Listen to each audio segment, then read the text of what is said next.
नमस्कार, स्वागत है आप सभी का एस्ट्रोटॉक यूट्यूब चैनल पर। दोस्तों, आज इस वीडियो में हम एक ऐसे टॉपिक पे डिस्कशन करेंगे जिसके बारे में 90% हिंदुओं को गलत इन्फॉर्मेशन है। आपको बता दूं कि हर हिंदू परिवार में जन्मे बच्चे को यही बचपन से बताया गया है कि हिंदू धर्म में 33 करोड़ देवी देवता हैं। लेकिन आपको बता दूं कि वेद, पुराण, गीता, रामायण, महाभारत या किसी अन्य धार्मिक ग्रंथ में करोड़ शब्द का जिक्र ही नहीं किया गया है। हमारे धर्म ग्रंथों में 33 करोड़ नहीं बल्कि 33 कोटि देवताओं के बारे में बताया गया है। आपको बता दूं कि कोटि शब्द का प्रयोग किया गया है, करोड़ का नहीं। संस्कृत में कोटि के दो मतलब होते हैं, पहला करोड़ और दूसरा प्रकार। हिंदी में हम जिसे करोड़ कहते हैं, संस्कृत में उसे कोटि कहा जाता है। युधिष्ठिर ने भी द्यूत सभा में अपने पैसों के बारे में बताते समय कोटि शब्द का ही वर्णन किया था, जिसका अर्थ था करोड़। लेकिन आजकल विद्वानों ने और बहुत सारे लोगों ने 33 कोटि देवताओं का सीधा सीधा अर्थ निकालकर करोड़ बना दिया। आपको बता दूं कि कोटि का प्रयोग करोड़ के लिए नहीं बल्कि प्रकार के देवताओं के लिए किया जाता है। जब देवताओं का वर्गीकरण किया गया तो उसे 33 प्रकार में विभाजित किया गया, जो समय के साथ करोड़ के रूप में प्रचलित हो गया। दुख की बात यह है कि आज भी अधिकांश हिंदू रटे रटाए तौर पर बड़े गर्व से कहते हैं कि हमारे देवी देवताओं की संख्या 33 करोड़ है। इन 33 कोटि देवताओं का वर्णन आपको किसी भी धर्म ग्रंथ, खासकर पुराणों में मिल जाएगा। ये 33 कोटि देवताएं कौन कौन से हैं, अब हम आपको विस्तार से बताते हैं। 12 आदित्य, 8 वसु, 11 रुद्र और 2 अश्विनी कुमार मिलकर 33 देवताओं की एक श्रेणी बनाते हैं। अब आपको इनके बारे में भी विस्तार से बताते हैं। 12 आदित्य कौन कौन से हैं, ये जानिए। महर्षि कश्यप और दक्ष पुत्री अदिति से उत्पन्न 12 पुत्र आदित्य कहलाते हैं। अपनी माता अदिति के कारण उन्हें आदित्य कहा जाता है। वैसे तो देवताओं की संख्या कहीं अधिक है, लेकिन आदित्यों में इन्हें प्रमुख देवताओं की ही गिनती की जाती है। इन्हें ही देवता कहा जाता है।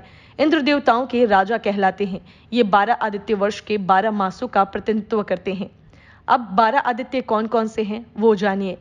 इंद्र, धाता, पर्जन्य, त्वष्टा, पूषा, अर्यमा, भग, विवस्वान, अंशुमान, मित्र, वरुण और विष्णु यानी वामन।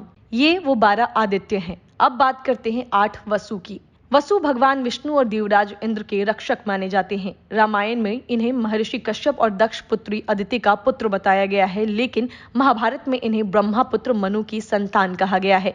ये पंच महाभूतों पृथ्वी, अग्नि, जल, पवन और आकाश और 3 मुख्य खगोलीय पिंडों सूर्य, चंद्रमा और नक्षत्रों का प्रतिनिधित्व करते हैं।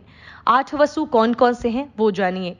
आप जो जल का प्रतिनिधित्व करते हैं, ध्रुव नक्षत्रों का प्रतिनिधित्व करते हैं, सोम चंद्र का प्रतिनिधित्व करते हैं, धर पृथ्वी का प्रतिनिधित्व करते हैं, अनिल पवन का प्रतिनिधित्व करते हैं, अनल अग्नि का प्रतिनिधित्व करते हैं, प्रत्यूष सूर्य का प्रतिनिधित्व करते हैं, प्रभास आकाश का प्रतिनिधित्व करते हैं।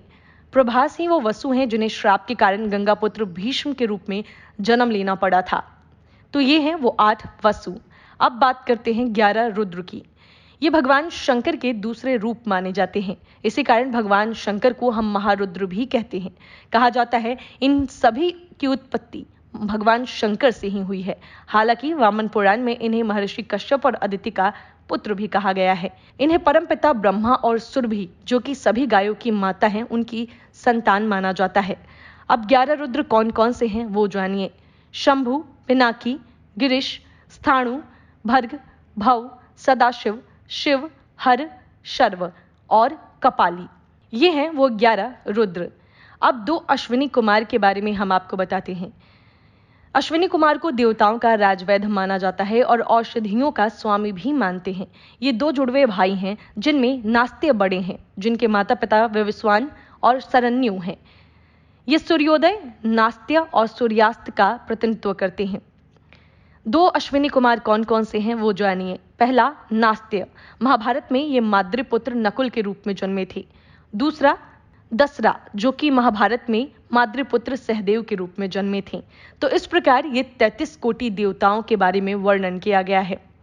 कई लोग ये सवाल पूछते हैं, अगर यही 33 देवी देवताएं हैं तो अन्य देवता जैसे कार्तिकेय, गणेश, दुर्गा, काली, इनके बारे में कहाँ जिक्र किया गया है। मैं आपको बताना चाहती हूँ कि ये 33 प्रमुख देवताओं का केवल एक समूह है। इनके अलावा भी कई और देवी देवता हैं, लेकिन अब से उनकी संख्या 33 करोड़ समझने की भूल बिल्कुल मत कीजिएगा।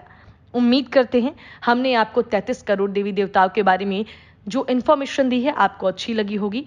अगर आपको ये जानकारी अच्छी लगी है तो ज़रूर इस वीडियो के नीचे जाकर आप अपनी फीडबैक्स लिखें और आपको और किस टॉपिक पर जानकारी चाहिए वो भी हमें ज़रूर लिखकर बताएं। वीडियो को ज़्यादा से ज़्यादा शेयर करें ताकि जिन भी लोगों को ये भ्रम है कि हिंदू धर्म में 33 करोड़ देवी देवता हैं, उनके पीछे की असली सच्चाई उन्हें पता चल सके। तो मिलते हैं आपसे अगले वीडियो में एक खास टॉपिक के साथ। तब तक के लिए नमस्कार।